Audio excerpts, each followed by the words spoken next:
나는 밀리터리 덕후다. 본격 밀리터리 팟캐스트 밀떡을 시작합니다. 정치와 함께 경례 밀떡. 바로 안녕하세요, 박찬준입니다. 안녕하세요. 놀러 온 남자 정명섭 정작입니다. 홍편입니다. 안녕하세요. 평화를 사랑하는 장상호입니다. 네, 이렇게 밀떡이 시작됐습니다. 이번 시간도 무기체계인데요. 뭐 항공 무기체계도 해봤고, 그리고 지상 무기체계도 한번 다뤄봤으니까 이번에 형평상 네. 해상 무기체계 쪽으로 가보겠습니다. 제가 뭐 나올지 맞춰볼까요? 네. 잠수항모 얘기 나올 것 같습니다. 드디어. 잠수항모. 네, 맞았습니다. 비슷했어요. 네. 근데 틀린 건 아니에요. 항모가 어떤 의미에서는 잠수했으니까. 네. 또 이렇게들 또 해석을 어떤 의미에서는 하시는 잠수했어요. 항모가. 꼬르륵. 꿈보다 해몽이라더니. 네. 꼬르륵. 자, 이번 시간 그 경항모 이야기가 이제 끊이지 않고 있고, 경항모에 대한 뭐 찬반 논란들이 밀리터리 매니아들 사이에서 굉장히 이슈가 되고 있지요. 그리고 정부에서 이제 1000명을 하기를 이제 경항공모함 도입을 위해서 준비한다 하는데 차기 그러니까 내년도 국방 예산에 꼴랑 1억만 넣. 그렇죠. 자, 그래서 이 부분에 대해서 왜 이렇게 뭐 1억이 책정이 됐고 1억? 또 네, 그렇습니다. 그러니까 뭐 이건 사실 사실 주면 열심히 할 수 있는데. 뭐 이거는 뭐라고 얘기해야 되나요? 뭐에 쓰는 건가요, 이게? 이게 왜 경항모가 갑자기 툭 튀어나왔냐면 상륙수성함에서 잘 진행되고 있다가 그러니까요. 일본에서 가가가 항모로 변신한다니 가가로 가가. 우리도 변신해야 되지 않겠느냐. 네. 라는 한마디에 경항모론이 갑자기 튀어나왔죠. 근데 사실 경험은 뭐 갑자기라기보다는 90년대부터 그거랑 차원이 다른 얘기죠. 네, 얘기부터 해군이 나왔던 원했던 항모의 수순을 밟아가는 과정에 있어서의 그런 차근차근 차곡차곡 이거를 다 제껴버리고 바로 경항모로 돌진해 버렸으니까. 그래서 예산을 옛날에 101억 조사를 좀 해보자라고 그러니까 했는데 조사 비용이죠. 이게 뭐 아니죠. 실제로 그것도 아닙니다. 타당성 조사비 자체가 없었습니다. 아. 바로 경항모를 착수하기 위한 예산이 101억이었습니다. 사실 예산 1억이라는 얘기는 그 관계자끼리 모여서 뭐 회식하고 점심 그렇죠. 먹고 1년 내내 그럼 끝나는 그러니까 예산을 비용이에요. 살려놓은 1억을 살려놓은 건 계속 이어가겠다는 불씨죠. 일종의 소식에. 이게 그거구나. 잘라버리면 안 되니까. 사업단을 없애진 않겠다 그렇죠. 정도. 이게 그 참. 유명한 살려는 드릴게. 네요. 네, 그죠. 딱 그렇죠. 네. 살려는 드릴게. 야, 오래 오버하겠다. 근데 좀 뭐 이 항공모함 자체가 무기체계로서의 상징성 부분이 굉장히 있는 무기체계라서 정치적인 그렇죠. 거죠. 뭐 네. 그런 부분이 있어서 또 이게 1억이라는 게 그런 의미가 아닐까 이렇게 추정해 봅니다.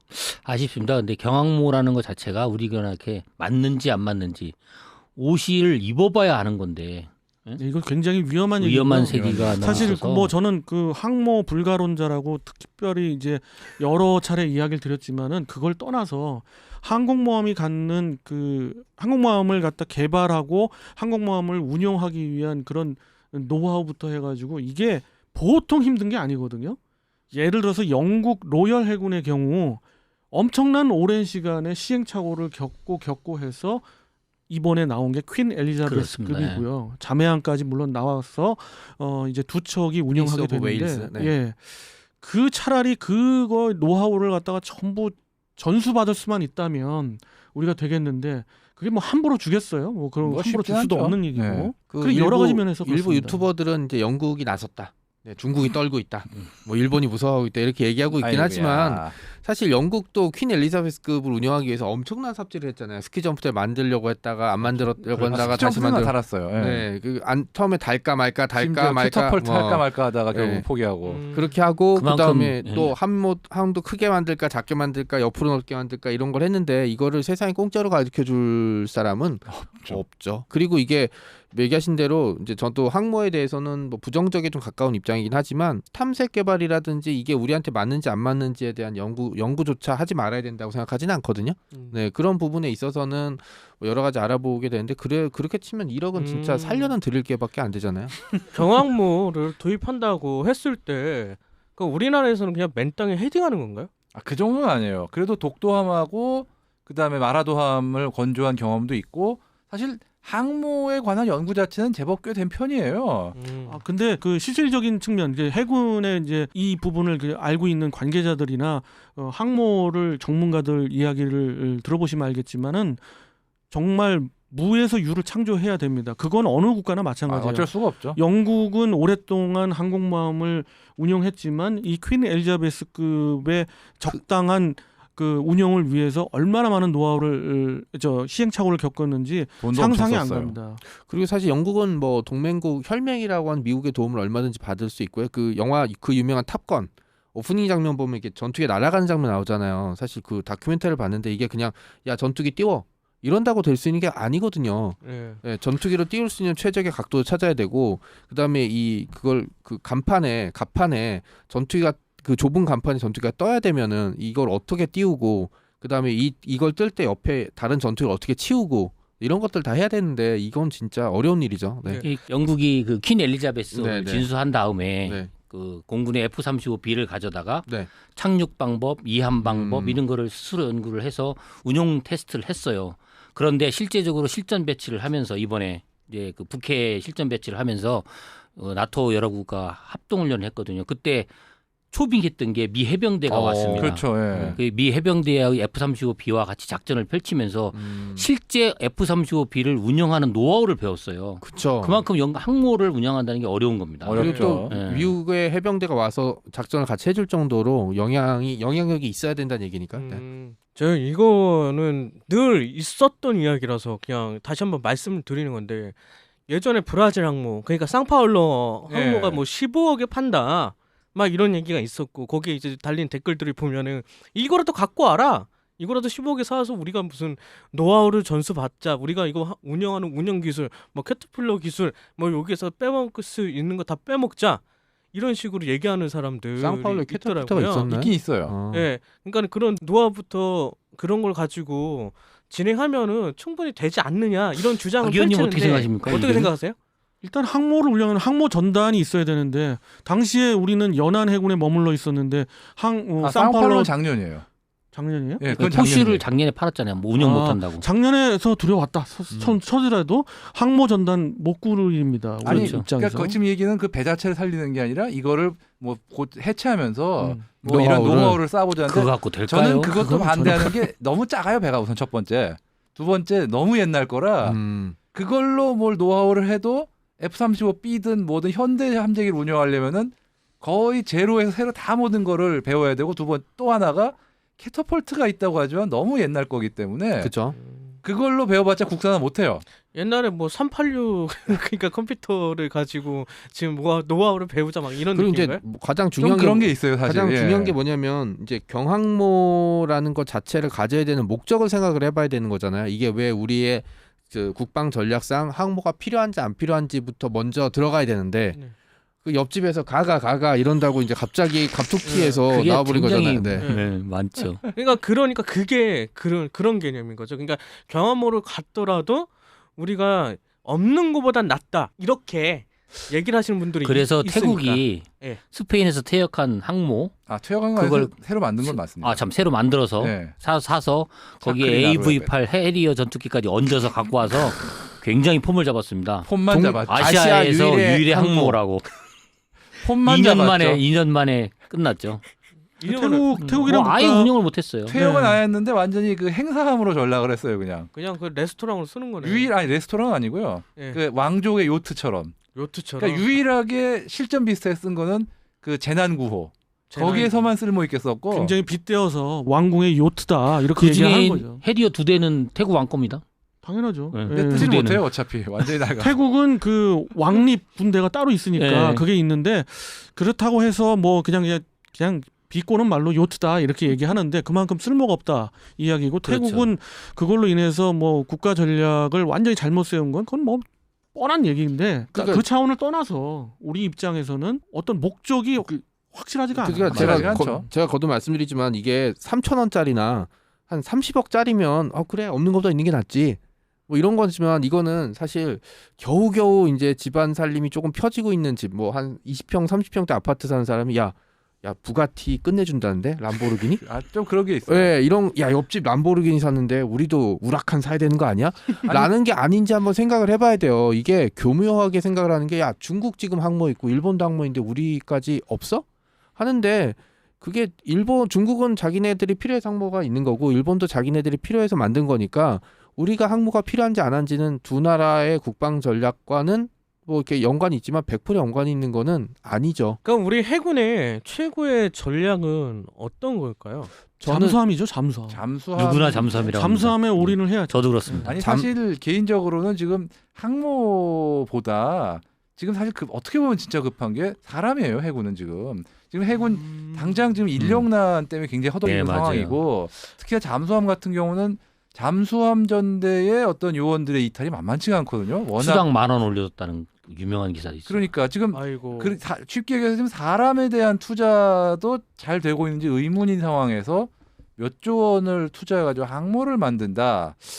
아니 타당성 검토나 이런 걸 떠나가지고 이게 괜찮나 좀 우려가 되는 부분도 확실히 있고요. 아 인원의 부분. 그러니까 사람 인적 자원의 부분이 인적 자원의 심각하거든요. 이게 뭐냐면 대한민국은 제가 보기에 국방 정책상 그 강대국 미친 놈들 사이에 끼어 있는 거잖아요. 주변에 멀쩡한 놈들이 없어요. 우리는 그러면 살아남으면 더 미쳐야 되거든요. 예, 더 미친 놈이 막 덤벼들면 우리가 더 미쳐야 되는데, 그러니까 저는 뭐 고슴도치라고 얘기하지만 사실 저는 좀비라는 표현을 더 요즘에 쓰기 시작하거든요. 한 방 물리면 얘도 끝나는 거예요. 좀비는 보통 물면 말되네. 죽잖아요.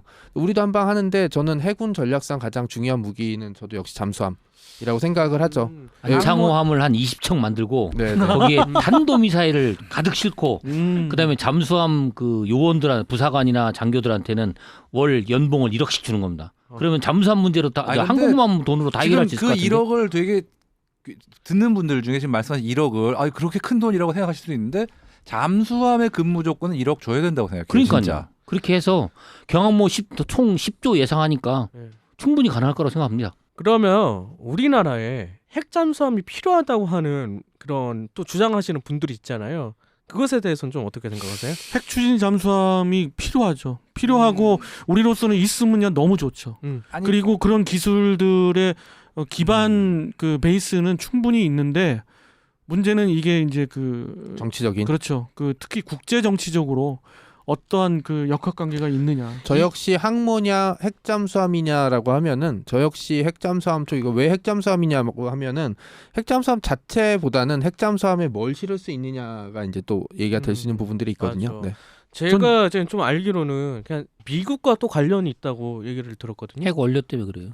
그렇죠. 그 미국에서는 이제 그 핵을 이제 핵 확산 방지에 이런 부분 이제 그 핵 추진 잠수함도 분명히 얘기가 되고 이런 기술을 가지고 있다는 얘기는 급속히 확산되거든요. 사실은 어떻게 그렇죠. 보면 그러나 이제 우리로서는 굉장히 그 잠수함에 특화해야 되고 핵 잠수함이 가지는 요즘 뭐 리튬 이온 전지 로 움직이는 그 디젤 잠수함 얘기를 하지만 사실은 비교가 안 되죠. 그럼요. 예. 말도 안 되죠. 수중에 20노트 이상을 그 놓고서 계속 무한정 갈 예, 수 수 있는 있다는 그 핵 잠수함하고 20노트를 놔야 요즘 리튬 이온 전지로 가서 10시간 간다. 10시간.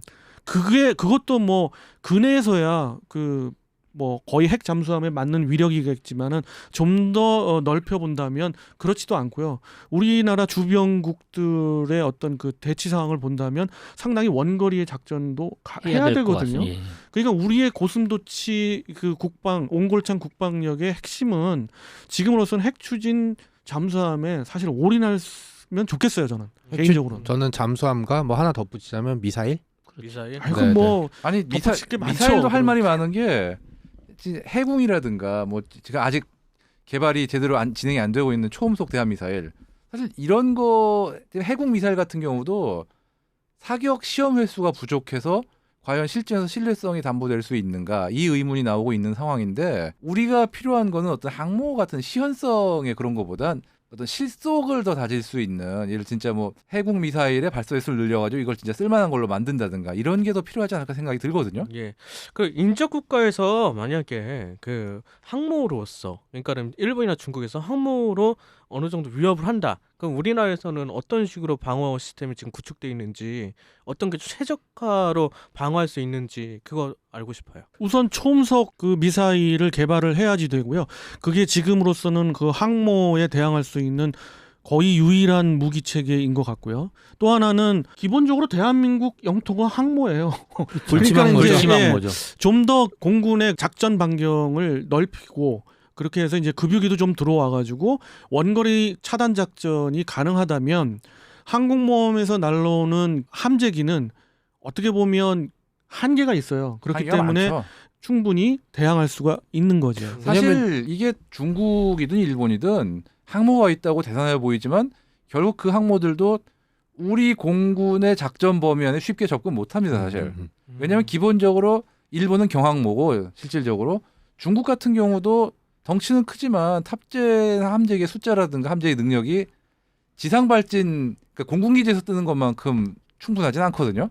그런 상황이기 때문에 우리나라를 방어하는 입장에서 보면 공군력의 어떤 강화만으로도 충분히 대처할 수 있다고 봐요, 저는. 접근하지 못한다. 왜냐면은 쉽진 않을 거예요, 접근은. 중국이라든지 일본이 우리나라랑 엄청 멀리 떨어져 있다면 이제 그 군사력을 투사하기 위해서 항모를 우리나라 근해로 보내는 게 합리적이긴 하지만 이제 둘 다 뭐 공군으로 전투기 띄워서 올수 있는 공중구비와 그렇죠. 공중구비 한 번 정도 하면은 올 수 있는 거이기 때문에 굳이 그리고 이제 항모라는 게 굉장히 정치적인 무기이기 때문에 만약에 이게 격침됐다 이러면은 사실 그 국가에게 주는 타격이라는 거는 그게 중국이건 일본이건 만만치 않거든요. 그리고- 포클랜드 전쟁 때도 그 액조세 미사일로 그렇게 항공모함을 노렸고요. 만약 항공모함이 영국군 항공모함이 한 대라도 가라앉았다면 아, 전쟁 끝이죠. 전쟁 끝났어요. 그리고 또 하나는 당연히 핵 추진 잠수함 전단이면 적 항공모함 전단을 그 방어망을 뚫고 들어가서 격침시킬 가능성도 있죠. 그렇죠. 그렇기 때문에 적어도, 그것도 예. 상당한 그 대항 무기가 되는 거죠. 지금까지 말씀하신 게 이제 경항모를 대체할 수 있는 그런 방어 수단. 예, 지금 말씀을 근데 해주셨잖아요. 애당초 경항모는 방어 수단이 아니에요, 사실은. 엄밀하게 따지면. 공격 수단. 공격적인 항모라는 게 어떤 방어 목적으로 쓰긴 좀 예. 문제가 있는가. 근데 우리나라에서 어폐가 있죠. 우리나라에서 도입하려고 하는 것 그 경항모에 몇 대나 실을 수가 있어요? 경항모이기 얼마 때문에 그 4만 톤이라고 발표를 한 걸로 비추어 볼 때는 네. 한 20대? 아니요 20대 그 안재했을 때 20대인데 꽉꽉 채우면 20 작전 가능한 걸로 보면 이게 10대 뭐 10여 대입니다. 10여 대. 그래서 제가 얘기하는 게 항모를 갖다가 설계를 하는 게 굉장히 중요하다는 거예요. 그 어떻게 그 경납고에서 들어와 가지고 얼마만큼 발진 횟수를 높이느냐 그게 이제 관건인데 그 횟수 자체가 경항모는 굉장히 한정적인 데다가 물론 사이즈도 작아서 탑재 수도 적지만 그래서 탑재 수는 실용 그거는 14대 정도 보고 있죠. 12대에서 14대를 보고 있는데 이 정도가 어느 그 지역을 제압한다 가능할까요? 저는 불가하다고 아프리카에 보거든요. 만약에 가서 이렇게 경항모 띄워서 난리부르스 치면은 다들 끽소리 못할 거예요. 근데, 네, 근데- 중국이나 일본 상태로는 말씀드렸지만 저기 주변에 멀쩡한 놈들이 없거든요. 네, 그렇기 때문에 저기 경항모의 열매 반대로 뒤집어서 다른 이웃 국가에서 경항모에 한 전투기 열매 대 싣고 와서 우리나라 근해에서 항복해 이런다고 항복하진 않을 거 아니에요. 절대 안 하죠. 얘기가 이제 돌고 돌아 이렇게 되면 결론은 우리 잠수항모. 우리 군이 이제 주 적이 현재 상태에서 주 적은 북한이지 네, 않습니까? 맞습니다. 북한하고 이렇게 전쟁을 생각하면 일제 이 전면전이니까 전쟁 나자마자 바로 각종 탄도미사일과 장거리 방사포가 다 나올 거 아니에요. 그럼 주로 타격할 곳이 군사시설, 그다음에 정부시설, 그 중에서도 공항일 거란 말이죠. 네. 군사기지. 그러면 우리나라가 갖고 있는 그 비행기들이 제대로 일위군 할까 싶어요. 그러니까 또. 제가 유일하게 경항모에서 그 경항모 필요론자들이 얘기하는 거죠. 유일하게 긍정하는 부분이 그거 하나예요. 그렇죠. 그래서 거꾸로 생각해 보면 항모는 필요 없어도 F-35B는 또 필요한 거 아닌가 이런 생각도 듭니다. 그래서 왜냐하면 우리나라가 너무 가까운 데 있어요. 북한하고 일본만 해도 멀리 떨어져 있기 때문에 날로는 시간 같은 걸 감안하면 뭐 패트리어트를 하든 격추시킬 수 있겠지만 한국군은 그게 또 안 되잖아요. 여러 가지로 생각을 많이 하게 하는 게 경항모권입니다. 그렇습니다. 경항모는 생각하면 생각할수록 여러 다양한 의견이 있는데요. 경항모를 그 이야기하고 경항모를 강조하는데 예산 1억 이렇게 나와서 한번 좀 이야기를 한번 해보았습니다. 살려는 예. 드릴게. 근데 네. 경항모 그렇지. 이야기 마지막으로 할 게 사실 북한 탄도미사일이라서 공군기지가 마비되기 때문에 항모가 필요하다. 그건 아니죠. 근데 10여 대 가지고 될까요? 그러니까 10여 대로 될까요? 그러나 어찌 됐든 그 10여 대도 그 유사시에 필요하기 때문에 그렇죠. 그런 필요론을 얘기하면은 조금 고개는 예, 그래서 공군이 끄덕여져요. 경항모 없이 그냥 20대 정도 도입하는 거는 그냥 그 하이급 전투기에서 F-35A 20대 추가하는 거니까 좀 괜찮겠구나라는 생각도 듭니다. 그래서 뭐 80대 도입이 이제 은근히 되는 거니까. 얘기가 나오고 예. 있죠. 그리고 공군에서는 은근 바라고 있기도 하고요. 그렇습니다. 자, 이상으로 경항모에 대해서 이야기해 봤습니다. 다른 시간에 또 이런 그 경항모 관련 얘기 나오면 바로 끄집어서 또 이야기 나눠보도록 하겠습니다. 청취자 함께 경례 밀떡.